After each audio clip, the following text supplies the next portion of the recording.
Lorsqu'on parle de mesurer la pression, il y a deux enjeux principaux à considérer. Le premier, c'est où prendre cette mesure de pression-là, ce qui va dicter le choix de l'outil de mesure. Ça va être par exemple une prise de pression pariétale ou un pitot qu'on va placer dans l'écoulement. À ce moment-là, la mesure va être intrusive. La seconde considération à prendre en compte, c'est comment mesurer la pression. C'est-à-dire, est-ce qu'on désire avoir une mesure de pression moyennée dans le temps? Est-ce qu'on désire en faire une lecture numérique ou une lecture visuelle est suffisante? Puis, est-ce qu'on désire avoir peut-être de la résolution temporelle de la pression? À ce moment-là, ce ne sera pas une moyenne, mais bien une lecture de pression qui serait résolue dans le temps, dont on aurait la composante à plusieurs instants donnés, qu'on pourrait acquérir donc à différentes fréquences d'acquisition. Si on s'intéresse d'abord aux outils de mesure de la pression, l'outil le plus simple serait la prise de pression pariétale.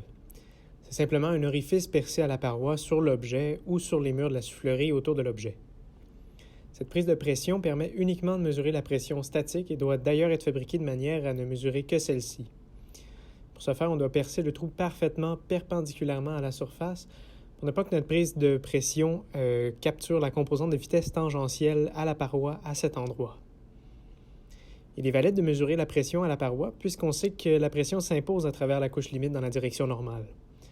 Ce qui veut donc dire qu'en mesurant la pression pariétale, on mesure en vérité la pression statique à l'extérieur de la couche limite. C'est le genre de prise de pression qu'on a sur l'aile qu'on a placée dans la soufflerie. On les voit d'ailleurs ici. Vous remarquerez que ces trous sont très petits et ne sont pas alignés les uns derrière les autres.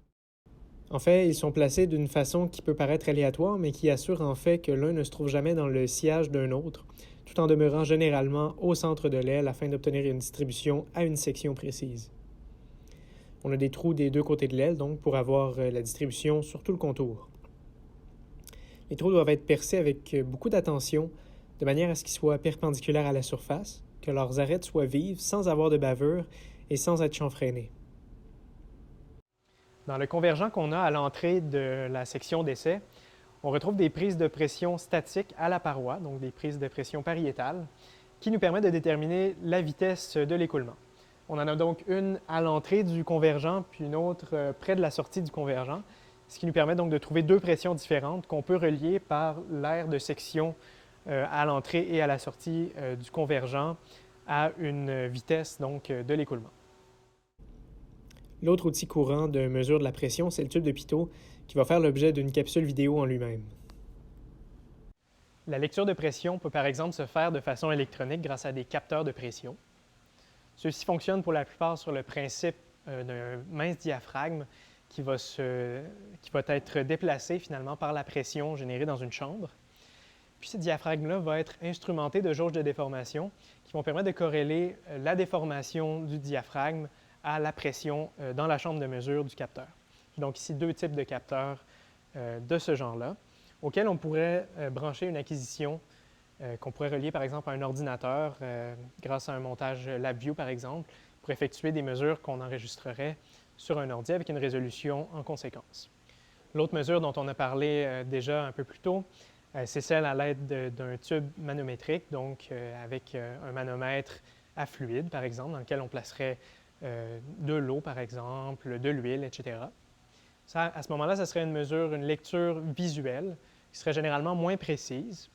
On peut obtenir un peu plus de précision en utilisant un banc de manomètre incliné, par exemple, comme on a dans le laboratoire ici, puis comme on fera la démonstration un peu plus tard.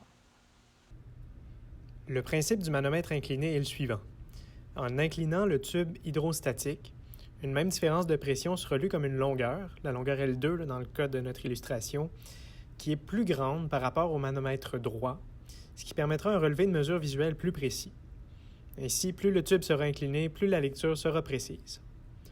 En laboratoire, on regroupe les manomètres pour former un banc auquel on peut donner l'angle que l'on veut selon la précision de la mesure voulue ou la grandeur des pressions à mesurer.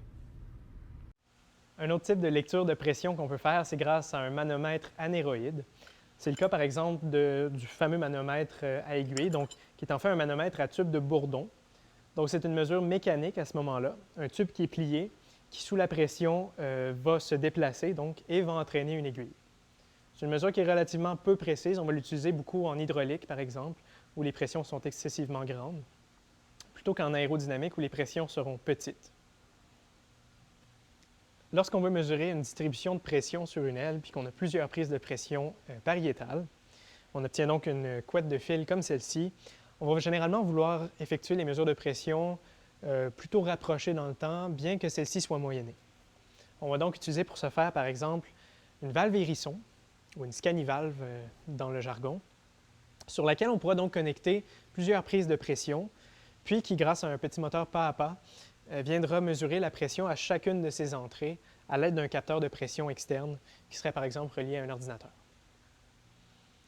Aujourd'hui, on utilise plutôt des scanners de pression qui sont en fait des valves qui sont instrumentées sur chacune des entrées, donc nul besoin d'indexer finalement la position pour obtenir une lecture en chaque point. La technologie aujourd'hui permet d'obtenir une mesure de pression au même moment sur plusieurs entrées à la fois, à un coût bien entendu un peu plus élevé. Une autre façon plutôt contemporaine de mesurer la pression, c'est par des capteurs qu'on dit de type MEMS, M-E-M-S, ou microsystème électromécanique, en anglais pour Micro Electromechanical Systems. Ce type de capteur-là, c'est une petite membrane très fine, instrumentée encore une fois, qu'on va venir placer directement sous la surface d'un modèle et qui va nous permettre, par le fait que l'élément sensible se situe directement sous la surface d'où la pression doit être mesurée, d'avoir une résolution temporelle de la pression. Les fréquences de coupure de ce genre de capteur-là, c'est pas aussi élevé qu'un anémomètre à fil chaud, mais c'est tout de même capable de mesurer des variations de pression excessivement rapides, ce qui fait que c'est de plus en plus utilisé en aérodynamique expérimentale, là, notamment dans l'étude de la turbulence. Donc, quand on s'intéresse à des variations de pression très rapides et à un spectre dont les fréquences sont très élevées.